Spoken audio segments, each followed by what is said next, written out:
좀 주제가 좀 무거운 것 같기도 한데 지금 우리 이 시점에서는 좀 중요한 것 같기도 하고 해서 그 경남 쪽의 사례를 들어서 간단하게 이야기를 드리겠습니다. 지금 그 사회복지 그 주사 중복 사업이라고 하는 게 그 지자체에서 대부분이 중앙 사업에서 보충적인 성격으로서 어느 일부분이 조금 그 지원되고 있는 부분을 가지고 그 중복 사업이라고 이야기가 대두돼서 지금 지자체 자체적으로도 그 추진하는 곳도 있겠다 아니면은 그 뭐 미추진이다 하면서 서로 간에 형평성의 문제가 많이 발생되고 있는 지금 시점이고요. 그 경남 같은 경우에는 그 특히 그 유사 중복 사업의 그 정비 목록에 보면은 여러 개가 있는데 그 주로 그 농아인 협회 쪽에 그 시군의 장애 수화 통역 센터 운영에 있어서는 너무 좀 황당한 게 밀양시에 그 언어치료 바우처 사업이 있대요. 예산은 1년에 1,200, 한 달에 100만 원 정도 지원되는데 이거는 그 지적이나 자폐 아동, 지각 아동들에 의해서 언어치료 바우처 사업으로서 그 지원되는 부분인데 이게 수화통역센터하고 유사로 해가지고 그 경남 수화통역센터의 모든 그 예산이 다 들어가 있는 상태에서 그 중복 사업으로 이게 됐고요. 그리고 장애 전문 어린이집 보육 교직원 특수수당에 있어서는 일반 사업장에 보면 우리 재활시설에는 그 종사자 수당이 20만 원씩 지급되는 걸로 알고 있습니다. 근데 그 일반 사업장의 그 종사자 수당으로 그 보육교사에게 지원되는 10만 원마저도 이게 유사 중복으로 해서 지금 이 지적을 받았고요. 그리고 지금 그 장애인 보조기구 편의시설 지원에 있어서는 이게 좀 애매한데 대개 보면은 그 건강보험에서 지원되지 않는 본인 부담금의 20% 정도 되는 부분을 그 의료보험 지원에서 추가로 해주고 있는 부분인데 이것도 그 사업에 포함이 됐고요. 그리고 이제 중증 장애인 도우미 지원 사업도 그렇습니다. 그 유사 중복 사업이라고 된 게 정부에서 그 적게 지원해주면서 그거 인해서 이제 지자체가 추가로 해주는 부분에 있어 가지고 그거를 유사 중복으로 포함을 시킨 것 같고요.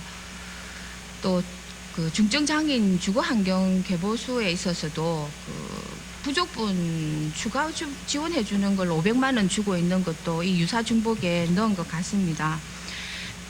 대체로 보면 이제 그 도비에 그 장애 수당 주는 것도 그렇습니다. 장애 수당이 월 2만 원 정도 추가해서 주는 부분 이 부분까지도 그 금액이 적으면서도 이 유사 중복에 넣어서 포함이 됐고요.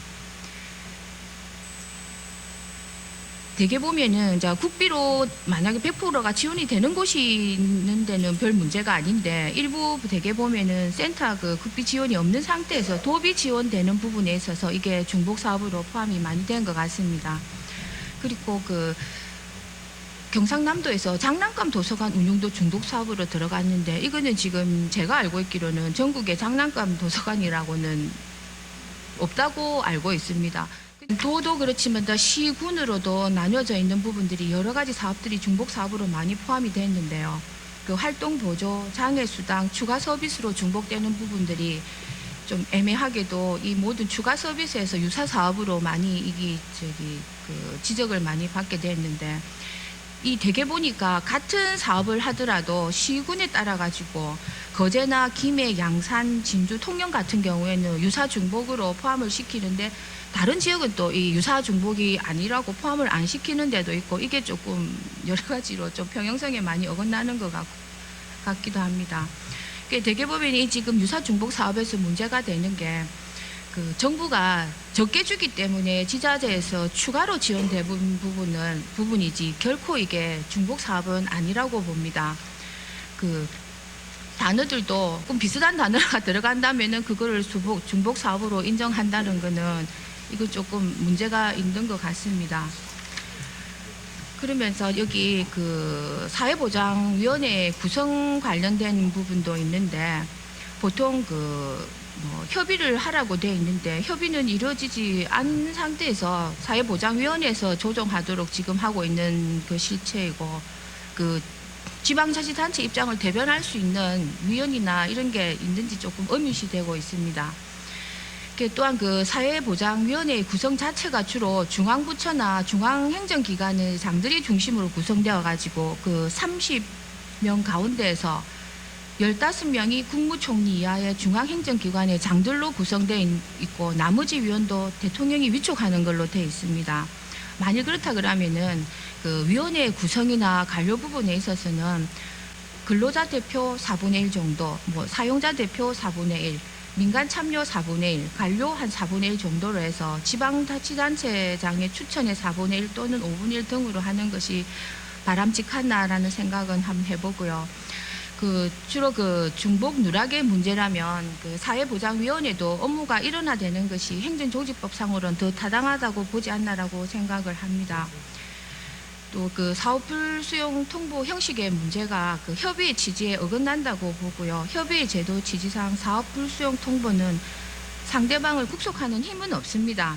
하지만 그 수급자와 비수급자 간의 평형성을 이유로 한 불수용 통보도 문제가 되는 것 같고요.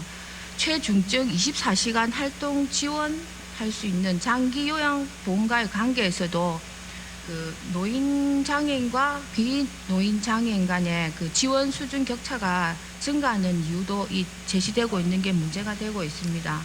보통 지자체에서 그 지방자치단체 간의 생활 수준의 그 동일성을 유지하고자 하는 취지는인데 생활 수준의 향상을 위한 것이어야지 복지 수준을 하향 평준화시키는 것은 안 된다라고 봅니다. 이거는 우리 그 헌법에 보면은 모든 국민은 인간답게 생활할 권리가 있다라고 있죠. 그게 취지에 좀 반한다라고 생각을 합니다.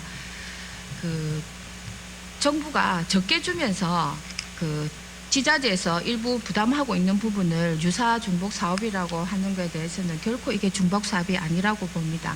감사합니다.